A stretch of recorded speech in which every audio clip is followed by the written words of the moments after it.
The ceasefire brokered by Russia between Armenia and Azerbaijan to try and end a flare-up in fighting over the last 2 weeks has been breached within its first 24 hours. The two countries have a long-running dispute over the Nagorno-Karabakh region. Azerbaijan has now accused Armenia of a war crime after an apartment block in the city of Gəncə was shelled. In a moment, we'll hear from our correspondent Steve Rosenberg in the Armenian town of Goris. But first, our international correspondent Orla Guerin sent this report from Gəncə. Let me see his face, she begs, one last time.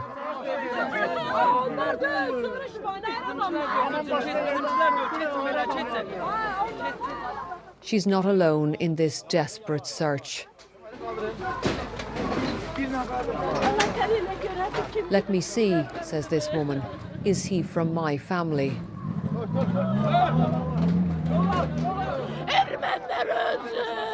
May the Armenians die, she cries. Here's what's left of her neighbourhood in Gəncə, Azerbaijan's second largest city.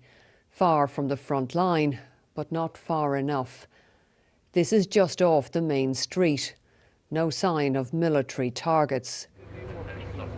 We saw remnants of what Baku says was a ballistic missile.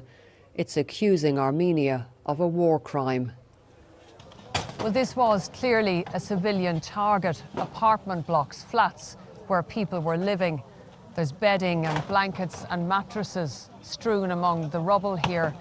The attack happened at about 2 a.m. Now, this is supposed to be a ceasefire, but it looks more like all-out war. And what happens next? Is there worse to come on both sides? Standing here now in the rubble, is the ceasefire dead? And actually, it's hard to assess the situation. Therefore, currently we are considering the situation. If Armenia continues to attack Azerbaijani civilians, then Azerbaijan will be obliged to take necessary measures against the legitimate military targets. You are saying that they have fired at you, and you're also saying that you reserve the right to retaliate.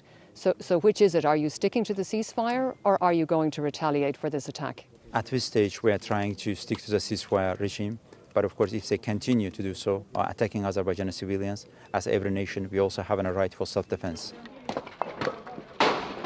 As Azerbaijan recovered more of its dead, it too was accused of breaching the ceasefire by shelling civilians on the other side.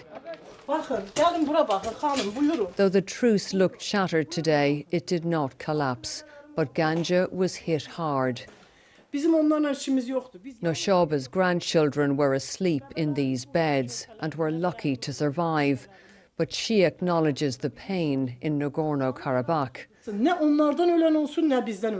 We are all mothers, Nushaba told me. There and here.